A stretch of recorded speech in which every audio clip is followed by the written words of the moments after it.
primer for all the BD Roundtable members of what are some of the basic things that we should be doing on the technical side when we're posting up content.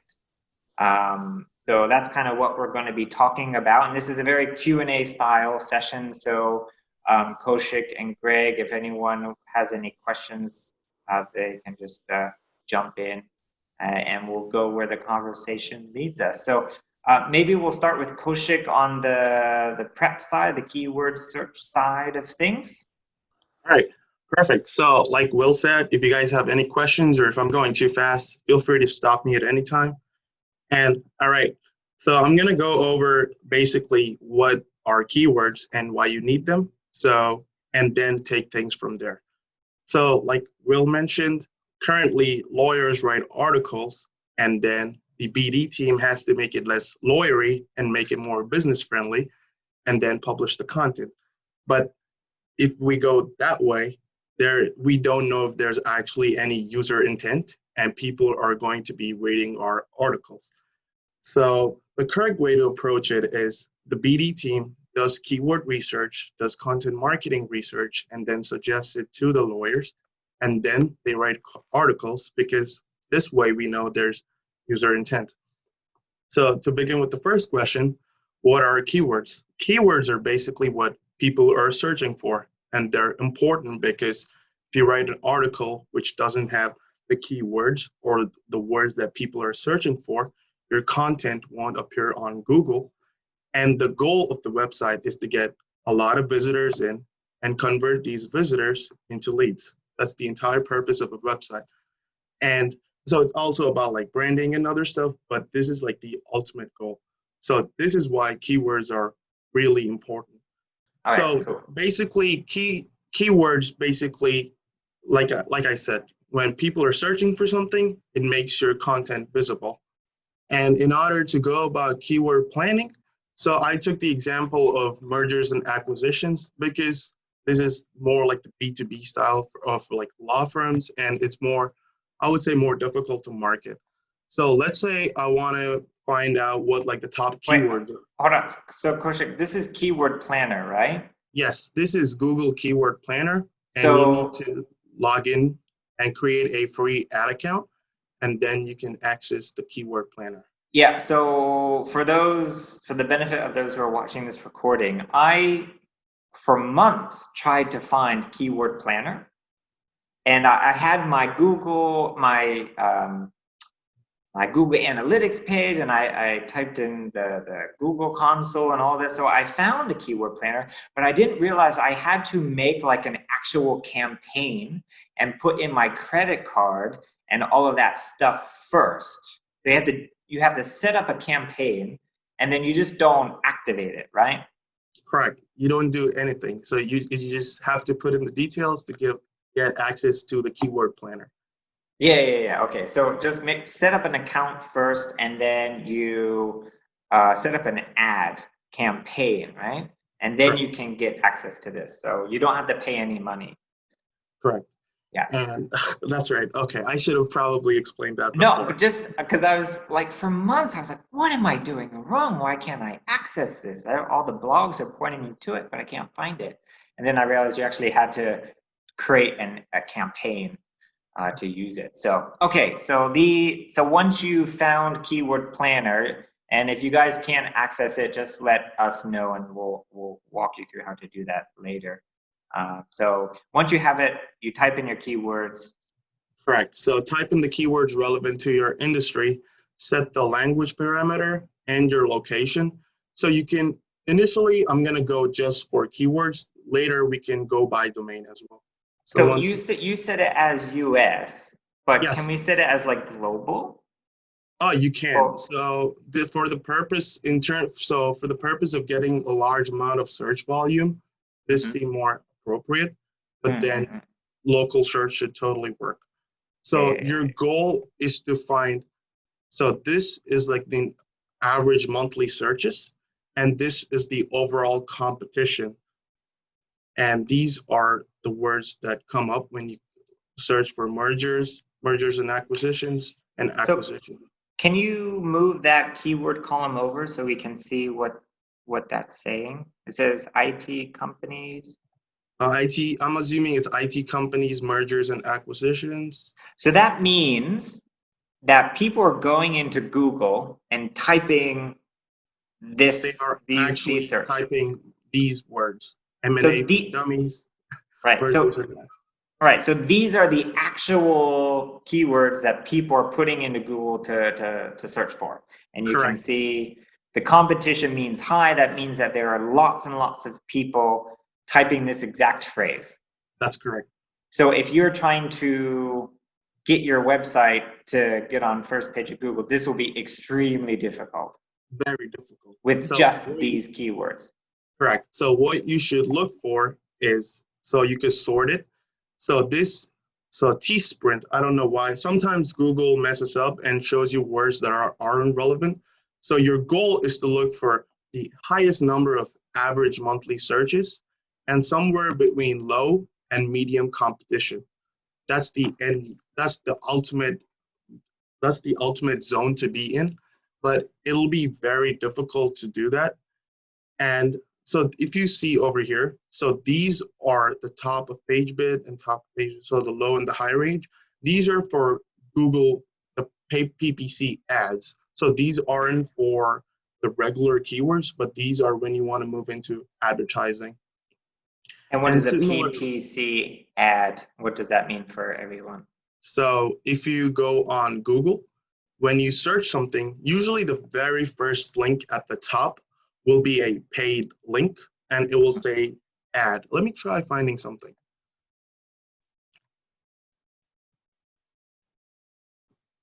All right. Okay, lawyers in. So There you go. So this very first link, so these two links are advertisements. And when they search for, so let's say they search for English lawyers and they rank for those keywords. This will be at the top because it's an advertisement and they could pay, in this case, if it was for mergers and acquisitions, they could pay anywhere from, so this is $1 to $7. So this is how you look at this data. a dollar or 1,000? Oh, that's in the Korean won. I'm currently in Seoul, South Korea. So Oh, okay. All right, got it. right, I should have. So yeah, so this 1,000 won is $1, and this is around $7. Okay, got it. All right. Right. So let's say, can we go like mergers and acquisitions for like a real estate company or something? I'm just narrow it down because. So it will give you words. So you can just type in any relevant word in there, right? Correct. That's right. Okay. So these are the various options that you will get. Sometimes, so a lot of the times they're not relevant, and this is because it's a free tool. And if you want a more targeted, like result, I think it's better to go for the paid versions. So what are some examples of so those? there's one called Key Search. And there's one called Moz, M-O-Z. Yeah, Moz, I've heard of. Yeah, there's like so many tools out there, and I think it's so Moz is, I think it's a pretty good price for like a law firm. Okay, let's stop. Does anyone have any questions? Because I have tons of questions. Does anyone else have any? Please jump in. I don't want it to be a two-way dialogue here. Okay. So we can also see competitors' keywords that they're ranking for, right? That's correct. How do we do that? Can you do that on Keyword Planner? That's correct. So let's say you have so do you know who, well, Will, do you know who your competitors are? Just do like dfdl.com. Okay. DFDL. DFDL. Is this correct? Yep.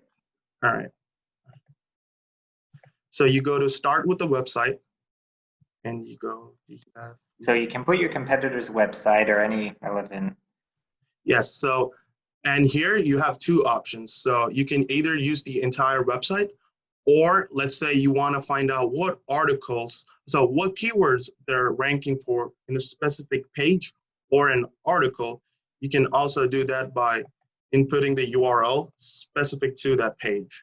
So So if let's say, yeah, let's say DFDL did an article about mergers and acquisitions for real estate or something, then you can actually see that specific. Yes, so you can see for that specific page. And for that case, you use this option. For now, we're going to go for the entire site. So we do this, and Do you you can have to, change your parameters over here, yeah. and then you click Get Results. So here, this shows that they're not ranking properly for various keywords, or they're inputting in keywords that actually don't have a lot of average monthly searches. So can you do like Baker McKenzie? Okay. Tell Because, me if I'm spelling it right. yeah, that's right. But I'm not sure if it's bakermckenzie.com. All right, let's try this out. You have to do like HTTP or whatever. It automatically figures it out. So these are, there you go. Okay. So Baker McKenzie, these are what usually people search for when they find Baker McKenzie. Okay. So this is what people are searching for when Correct. I see. Okay. These include what people are searching for and also what the website has so that it's ranking. Okay. So you have like export transactions, sanctions update. Okay. So we're able to see the keywords that we could compete for, Correct. right? When we're developing the content. So what do we do with that information? Like, So okay, we have. basically, while writing content, you want to find keyword specific. So like when I showed in the previous thing, if you're writing about mergers and acquisitions, you have to go to tons and tons of research to find keywords which have high search volume, but mid to low competition. And you try to include those keywords in your articles, in your content. So that way, because of the high search volume, your chances of ranking on Google is higher. Mm-hmm. And what is a long tail keyword? What's the difference between that and just a normal keyword? So long tail keywords are keywords that are more specific to the topic. So regular keywords can be, actually, I don't want to give misinformation. I like to look more into it and get back to you because it's a bit technical for me too. Yeah. So I can Well, explain it in the group. yeah. I think my understanding is it's that like keywords is just a one or two words, like, but a long tail is more like an expression, like Or afraid. Yeah. or phrase. Yeah, Greg can chime in here too. So trying to think of an example. Does anyone have any members have an example you want to? Here's an example that I know of. We have a site that I wrote a blog post for 10 years ago, and it was something like how to deal with a timeshare in probate in Nevada. So it's a super long title, but it turns out there's a lot of people who were typing in that exact long phrase into Google rather than just searching for probate attorney Nevada or timeshare probate attorney. They're searching for how do I probate a timeshare in Nevada, and so that's a very what we'd call long tail keyword, and that one little article then generates 2 or 3 of these horrible, nasty little cases for this law firm from 10 years ago because people continue to use Google that way. Okay, so you could do like best law firm in real estate in Seoul or something, that would be a long tail keyword.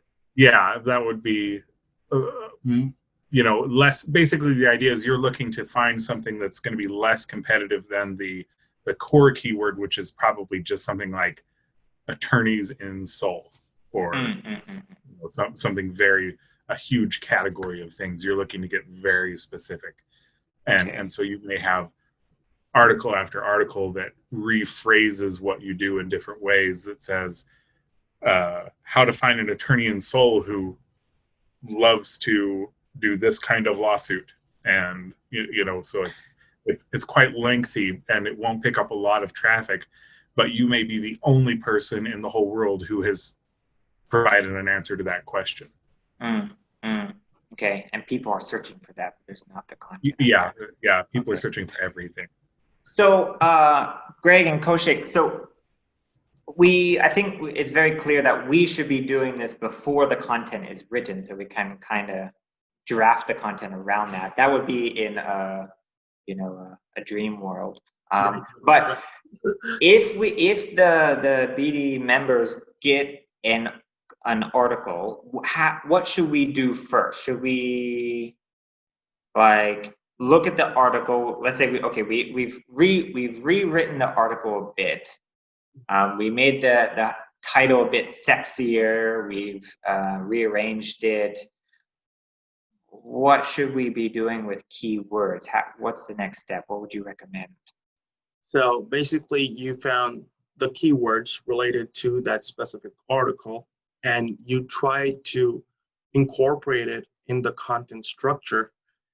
And if that doesn't work out, you would have to rewrite your article, because having a bad article is 10 times worse than not having an article at all. Yeah.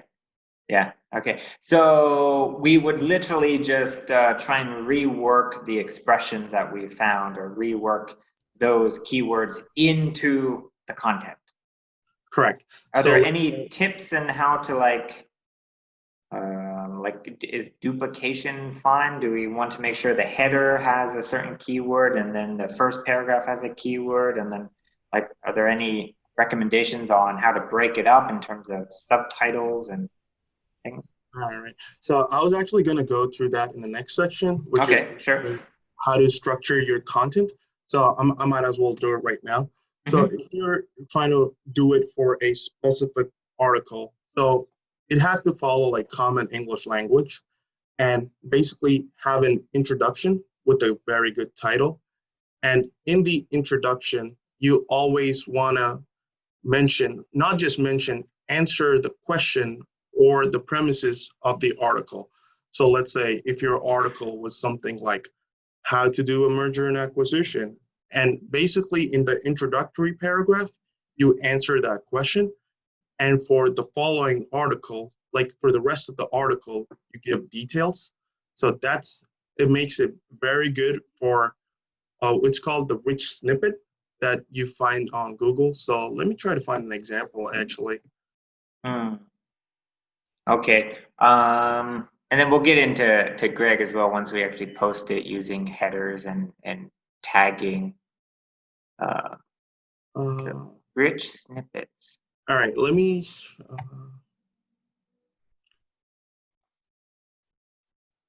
All right, this is going off example because this is a search that I recently. Okay, so when you search for a topic, the first results with a very good description, giving it in a bulleted list with images.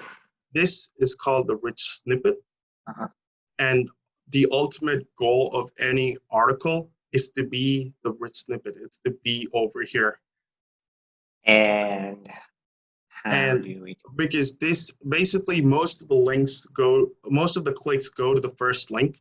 And if you're able to get a rich snippet, which is basically the title with a good answer and a good image, you're going to get all of the clicks. So your goal when writing an article is to do it for the rich snippet. And basically some of the ways you can structure your article in a more friendly way is keeping your paragraphs shorter, maximum 3 sentences, and making it very easy to read. Okay, so when we're rewriting shorter paragraphs, because I know I've seen literally a whole page paragraph. So yeah, shorter paragraphs, making the sentences easier, sentences shorter.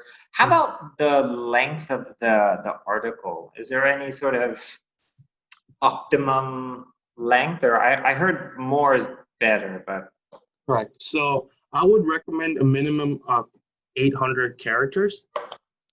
Anywhere from 1,000 to 1,600 is like ideal in You mean terms of. words, not characters, Oh, right? sorry, words. My bad. I mean words. But thanks for that. So 800, I would keep it as a minimum, because if you use like some of the advanced tools, you'll find that the articles that are ranking on like the number 1 and number 2 spots, they have from 1,000 to 600 words, 1,600 words. okay. So try to keep the articles longer, be more structured, less clutter. That's what I'm trying to get at. Mhm. And the subheadings, so like in the subtitles, try to incorporate the keywords. I think that's a good way to make your article rank higher. Okay. Anything else on your side with the keywords? Anything we should be mindful of, or any other tips? No. I Okay. think, Yeah. So again, just to clarify in my own head, we can use a free tool like Keyword Planner, Google Keyword Planner. Another good option, a paid option, would be Moz, right, or Key Search. That gives you a little bit more in depth of the results. But we use those to find words or phrases that people are searching for, and then we target ones that are being searched a lot but have a low ranking or low competitive score. correct. Low to medium competitive score. Low to medium. So that means if we include those in our article, we'll be more likely to get links to that or traffic to that post. That's correct. Okay. So, all right. Keep the questions going. Yeah, no, I'm just saying, because that takes time. That takes Yes. time. It's so easy just to post what a lawyer gives us and then be done with it. And does anyone have any questions about keyword search before we move on to the WordPress side of things? Yeah, hi, it's me. I'm Liz here. Kaushik, what I'm thinking about is how do we tailor our audience geographically via keywords? Maybe we'll be picking up lots of US readers, which might not be relevant, for example, when we want, Asian readers, Greater China readers or something. Correct. In that case, you could try changing your location and finding keywords based on location. But what the things you can do with the Google Keyword Planner is pretty limited.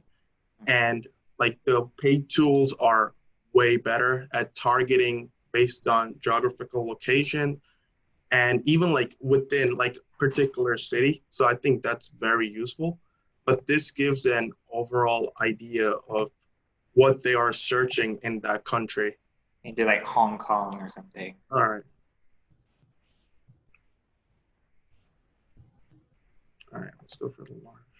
So then so when you're narrowing in, and you can also do other languages, right? So Chinese. Right. You can do multiple Mandarin. languages. Okay. But I'm gonna stick to English over here. Sure.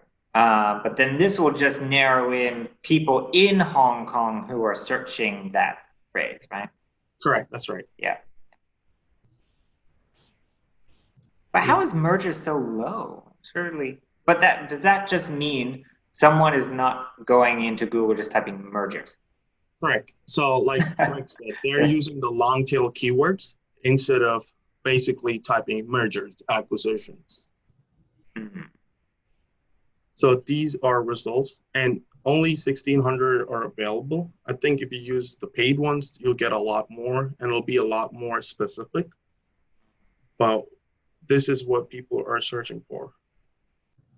It's always a good idea to use multiple tools when you're doing your keyword research, because you'll find that some of these are just crazy. And sometimes, the Google Ad Keyword Planner tool will say something is low competition, but oh yeah, it's going to cost you $100 per click if you want to try and rank for it, which is a message that no, it's not really low competition. It's a highly coveted position. So it's worth looking at this from multiple angles.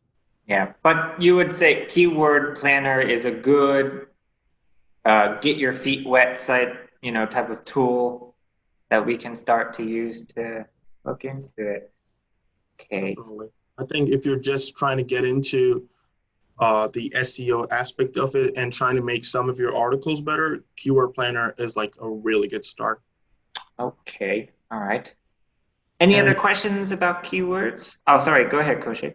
I wanted to show a little bit more about how many, so like in terms of how you're actually, how your traffic comes from. Is that okay? Are we good on Sure. time? Yeah, we're at the halfway mark, so keep it short, and then we'll go into Greg's on the WordPress side of things. We All can right, touch on the perfect. Google Analytics too. Perfect. So the way to go about it is using a tool called Google Search Console. Basically, so you need to have admin access to get rights to this. So in order to do that, you go enter your domain. It will give you a snippet code and you have to insert it on your website, and then you will have access to it. There are simple YouTube videos, and so for the purpose, I already have access to my friend's blog, so I'm gonna be using that. So he has a mask blog in Korea. So what you want to do is How is this different than Google Analytics? it gives you more a detailed version. So it's just a different perspective on how traffic comes to your website. Okay. So basically you go here, and so his average ranking on Google is 14. So his blog's been up for around 4 months, and he's already number 14 on Google. So here you can see. What does 14 mean? Is that like page numbers, or is that? Yes. So let's say over here. That's position from the top. So this is number 1, number 2, number 3, and he's okay. 13. Oh, cool. So he's only been doing it for. And that's an average across all the searches that Google's tracking in Search Console. So for quite a few things, he's probably showing up number 1, and others lower. Correct. Average. Yeah, cool. So you can search. So here you can see what people are actually searching for. These are searches, and these are the clicks you're getting for those searches.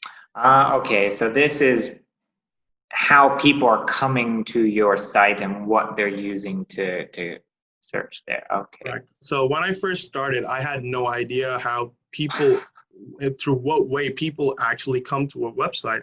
So this gives you a really good idea. And in terms of pages, so if you have a blog article as a page, so you can go here, and for this one, this is one of the mask pages, articles that he wrote. So he's getting around 6,700 clicks, and these are the impressions. So this impressions is basically how many people are viewing it, and he's ranking number 10 on Google. Wow. So yeah, he's doing really good. So these are all the types of content you can. So this is just more of a different way of like analyzing data in terms of where you get your traffic from, what position you're actually ranking, and where. So for, let's say, for this one, he's number around 16, and he wants to go to the top 10.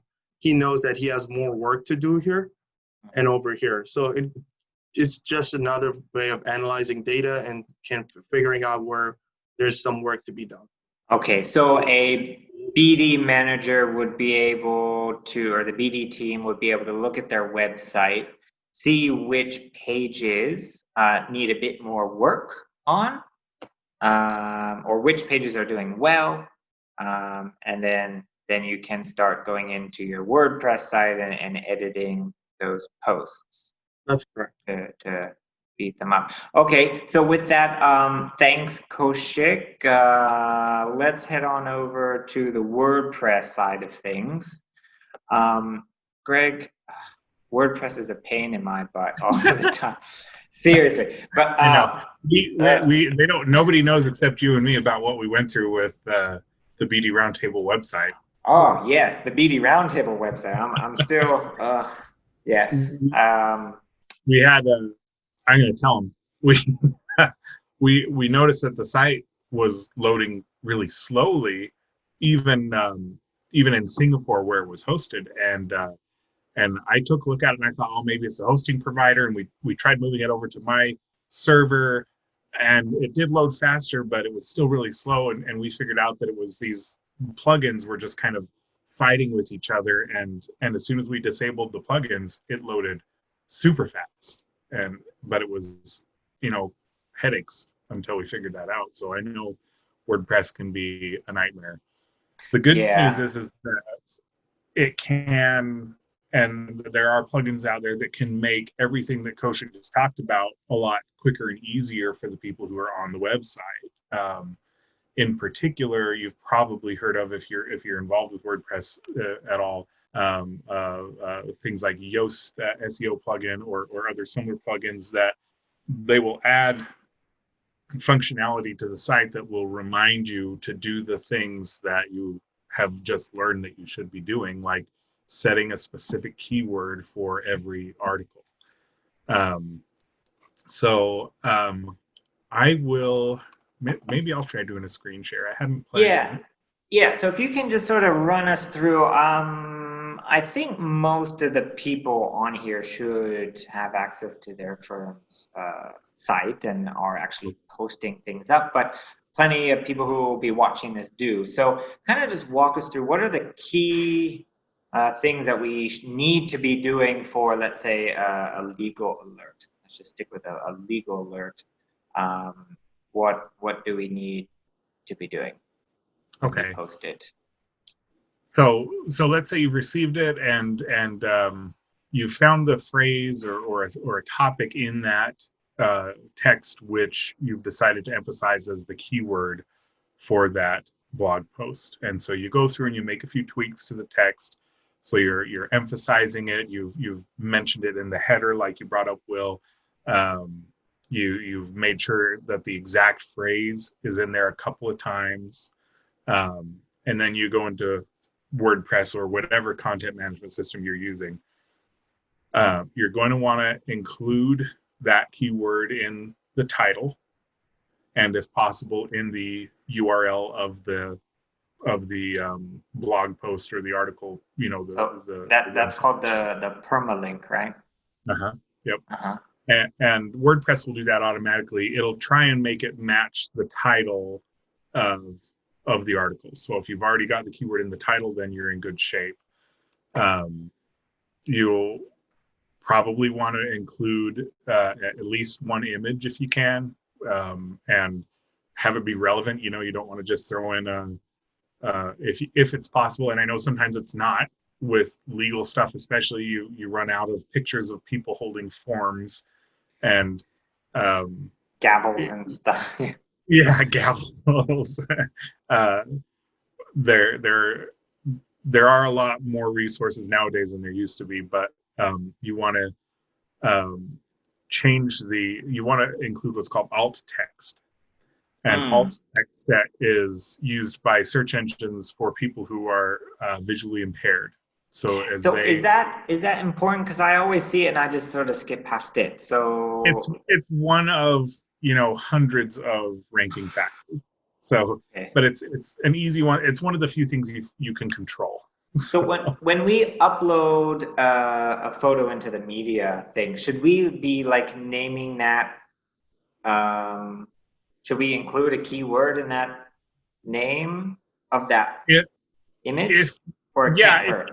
If you can, keeping in mind that if you're doing that, you want to make sure you're only using that image in relation to that keyword. So if I upload an image of some random documents that looks all professional and businessy, I can call it, mergers and acquisitions forms or something like that. Mm-hmm. But if then I later on I need an image in one of my articles and I just see this picture and I just select it, but it's for a completely unrelated subject, that's going to kind of send mixed signals. Yeah, so but let's say like if we upload a picture of our lawyer, we should put the lawyer's name, not just like V2 blah blah blah blah blah, right? Yes. You want the actual name. So when people are searching in Google and they type in John Smith, whatever, they'll see that picture come up. It Okay. helps improve the odds that picture will come up and whatever articles that it's in. All right, so we've copied and pasted from Word into the main field. Can you talk a little bit about the structure and like the headings and the importance of those? Yeah, one of the things you can do to help your odds of being included in that rich snippet that Kaushik talked about is to structure your content well. And just like in Word, there's a outline option where it lets you, it gives you a little sidebar that divides it up based on header 1, header 2, header 3. You want to do the same thing in your articles online. You want to have a header 1 that's used one time, that's basically only used for the title. And then after that, you'll have header 2 for subsections. And if any of those subsections have subsections, use header 3 for those. So not just bolding the header, but actually making sure that the header has a tag as H2. Yeah, and WordPress makes it easy. You can just highlight the text, and then there's a drop down to change the text to header 1, header 2, header 3. Sure. Okay. And then, you want to be careful when you're new at this, especially. You don't want to overdo it. The temptation will be to throw your keyword in there a million times, and that's called keyword stuffing. And the search engines are getting smarter and smarter at recognizing that you're just being spammy. So, and just be natural with it. Yeah, and I think the thing to be aware of, I mean, maybe 5 years ago, 10 years ago, there were some things that you could do to kind of trick the system, but now it's pretty much, the algorithms are so sophisticated. Really, the best thing you can do to get on page 1 is have good content, right? Just make sure your content is what people are searching for and that would actually value. help people. Yeah, and then if you have some of these SEO plugins, you scroll down below the area where you've put all the text in, there will be usually a box in there, and I'll send a link to the group of all the plugins that I use. That'd be great. And it will let you set your keywords. So you can say, this is the keyword I want this article to rank for, and it can be a phrase. And then it will give you a score, and they'll often say things like, hey, I notice you've used this keyword in the title, but you haven't used it in the content at all, or you've used it 20 times in the content. That's too much. Calm down. And it'll even, it's at the point now where you can set what's called tentpole content, where you will say, I have 5 articles or 5 pages on my site that are the most important things, like my practice area pages maybe. And every time those phrases come up in articles that we have on our blog, I want to be prompted to link to those pages as an additional signal that these pages are super important. That's good. That's good. No, I just wrote on my notes to ask you about internal linking, because I know we should be linking to other posts on our sites, which keeps people on the site. But that's good that these tools like Rank Math and Yoast and all that. With that. And it's important that you will that you keep track of what pages and what blog posts are trying to rank for what, because the mistake that you can run into is called keyword cannibalization, where you may have 2 blog posts and a page on your site that are all talking about the exact same keyword. And that causes the search engines to kind of think, well, if someone's looking for that, which page on your site should I send them to? I don't know. And well, that might be a problem for law firms, right? Because we might have 10, 20 different posts about a regulation or data privacy. Let's just say data privacy. Yeah. Now about data privacy. Well, what do we do there? Is there some like canonical links? Is that or is that something different? Canonical links are useful when you're using the exact same content in multiple places. In this case, what we're talking about, you'd want to think of that's when you go back to the long-tailed keywords, basically. So rather than what was the subject you just mentioned? Internal linking. No, for the law firms. So data privacy? He said data privacy. Data privacy. Yeah. So rather than thinking of all of these articles being about data privacy, think about, you know, getting more granular. Data privacy in this circumstance, you know, data privacy and X data privacy in the news, whatever it is, and making it more precise and more granular rather than broad. And then you have one page on your site that's just about data privacy in general, and everything kind of feeds back to that with internal links. I see. Okay. No, that makes sense. Yeah. Because there's It's always challenging. It's definitely challenging. yeah. We with the plugins, one thing you can do is you can also scan your site and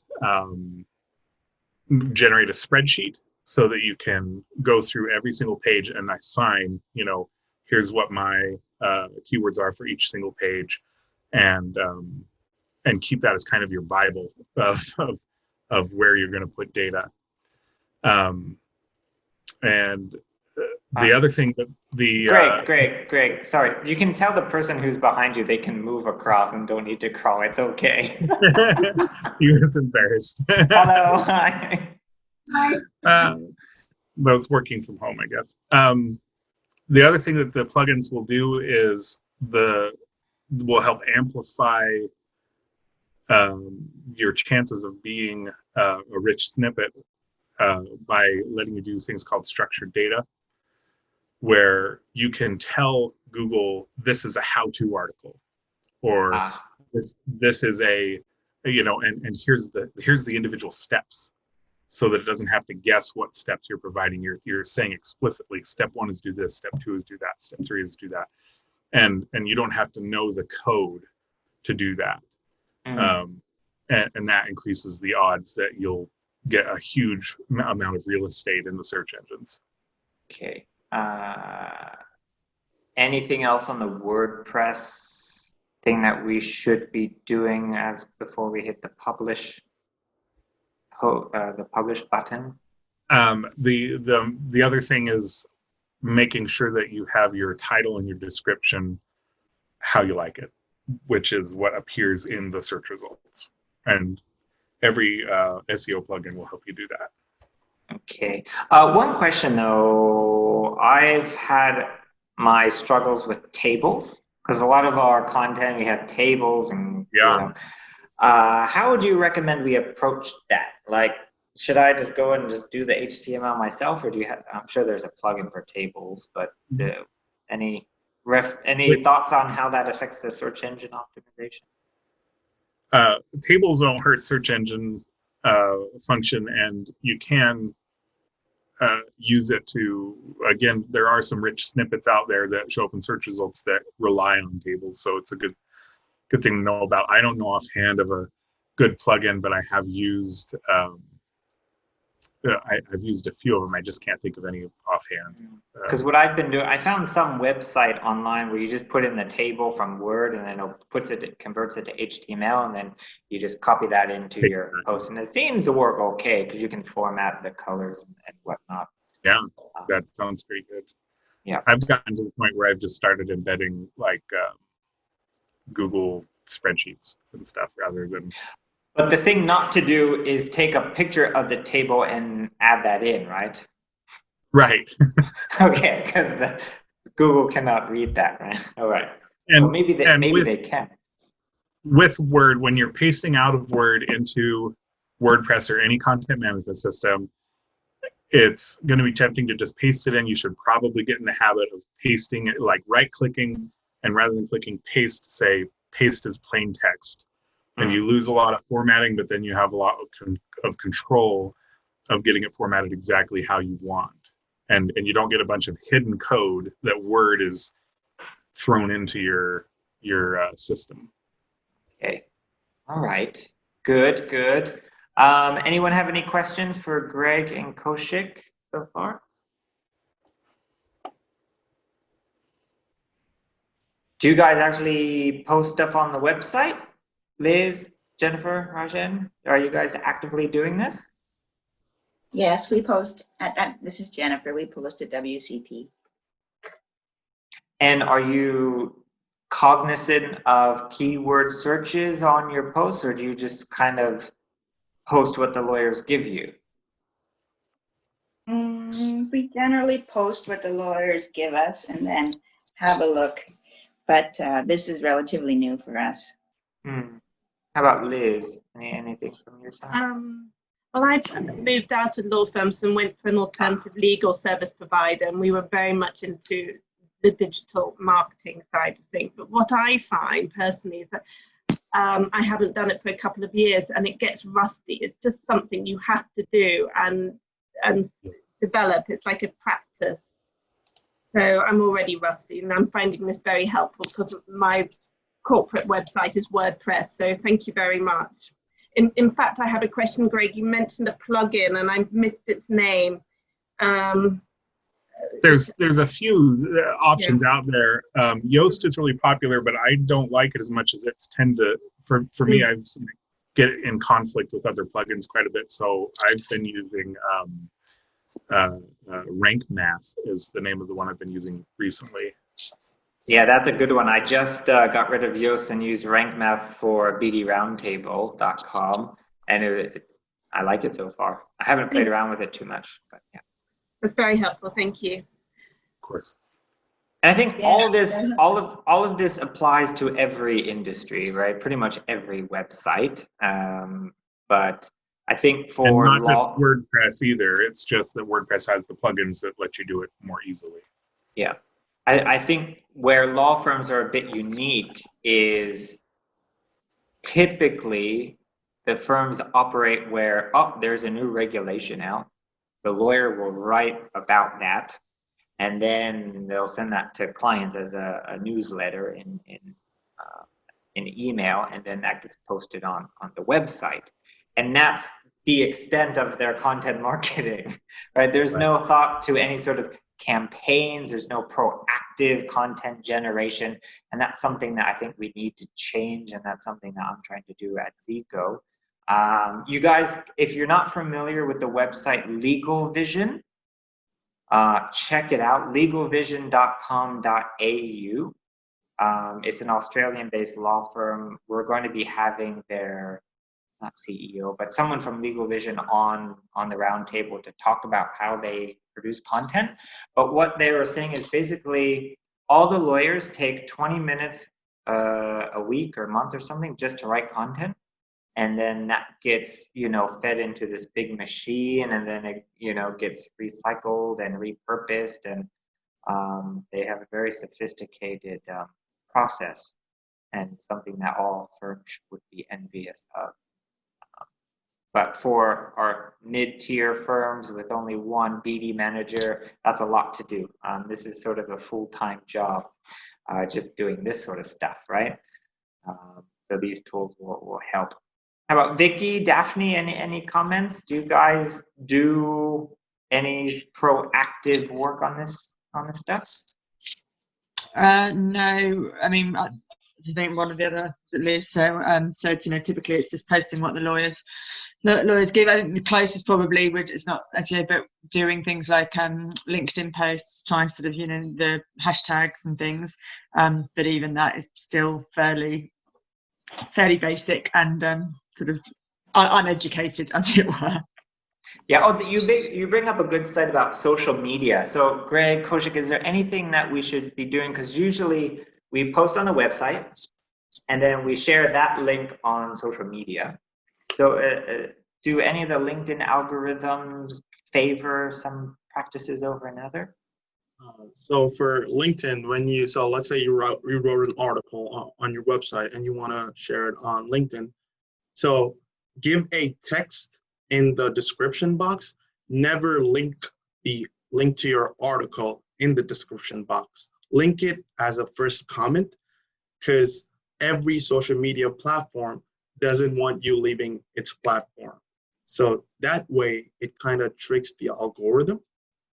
So sure. Yeah, I've seen people do that, and I figured that was kind of what it was for. I've heard that too, yeah, but wasn't sure of the logic behind it. But I like when you link, it shows you the little snippet and you see the image, and it's very easy for people just to click it.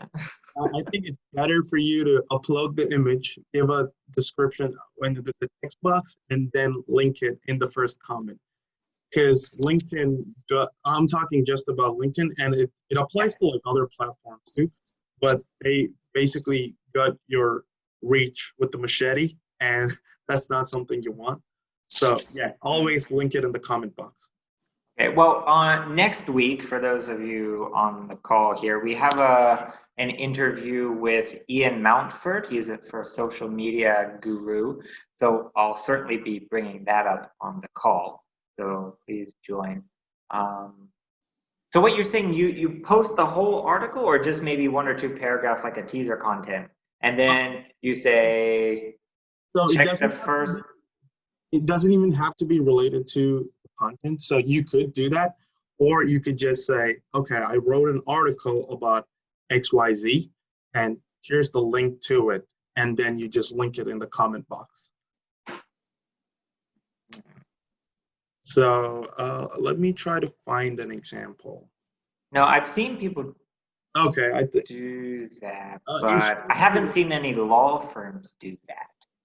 Correct. Yes. And that's probably they probably just don't know.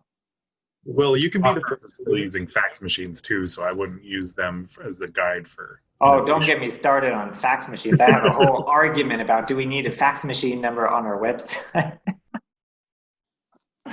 Fax machine. Yes. Okay. LinkedIn. Okay. Anything else like hashtags or any of that? Obviously, the hashtag should be one of the key words that we're using. That would make sense. For LinkedIn, don't narrow your hashtag to like Instagram. So keep it broad.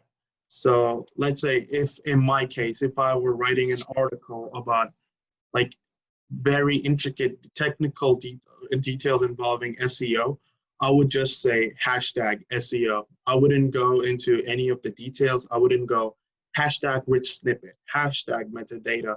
LinkedIn doesn't work that way. It works on the bigger picture. So keep your hashtags broad for LinkedIn. And like, is there a limit? I heard 3 is the optimum hashtag number. You don't want to put like a wall of hashtag. Correct. So it's a bit passe. Right. I prefer 1, but I would say 1 to 3 is the good range to be in. Okay. I mean, all these algorithms change so much, and to what Liz was saying, it's if you don't stay on top of it, you'll just get blown away because it's always changing. Correct. And there's another thing called, I think you might want to note this down and ask Ian. So LinkedIn changed its algorithm 3 months ago and introduced a new factor called dwell time. So it's basically the amount of time the person spends on that piece of content, and not just scroll through it or like it or just like or share it. It's actually the amount of time they stay in that piece of content, read it, and then comment, or at least further action. I think that's something you might want to ask Ian. Well, yeah, kind of like the website, right? You have the bounce rate, right? So when people come onto the page, how long do they stay and how quickly do they leave, or where do they go after the fact? How about video? So for website, when let's say now all law firms are doing videos now, we all have YouTube channels for our videos. Should we be uploading the MP4 to the website, or should we use the link, or does it not really matter for the website? You don't really want to. I would say you don't want to upload the file itself to the website just because of the burden that places on the site. You want to embed the streamable, the YouTube video or the Vimeo video or whatever it is onto the site. But in terms of the social impact, that's not really an area of my expertise, but Kaushik probably knows the right answer. I think LinkedIn is different, right? For social media, it's the exact opposite. So you want to embed the video. So you want to put it as, we call it a native video. So you upload the video directly onto the platform and not as a YouTube. But what if you want people to watch it on YouTube? You don't want like the whole. That's the case. So if you want to do that, you take the YouTube thumbnail and you post it as an image and you put the YouTube link in the comments so that to trick the LinkedIn algorithm. That's smart. Well, you heard it first here. Wow. New to you. I'll make like an infographic explaining it and I'll put it in the group. Yes, please do. We'll share. Rajan, and any questions or comments before we head off? We're at the hour now. Yeah, it's very interesting. I only do mainly posting, but I think I'll play around with more of this in my next one. Next time I post, we don't post as much, but yeah, interesting. Thank you for sharing. Very interesting. Yeah, I mean, the whole concept of keywords, I know it's important and I know that we should be doing it. It's just finding the time when the lawyer wants this posted like post haste. So yeah, I think all the BD Roundtable members should really take a look at how you can work this into your workflow. And there are plugins to make it very simple, even if it's just a basic search. And how can you optimize the content using these searches. So yes, thank you very much, Greg and Kaushik. All of you, please do follow them on LinkedIn. Kaushik has a SEO Tuesdays. Is that still a thing now? Yes, I have a post for today. Yes, and Kaushik has built quite the following on the SEO basis. So please reach out to him. And Greg has been a big help to me on the BD Roundtable website. So if you have any quick questions or plugin recommendations, please reach out to him on LinkedIn or through Slack.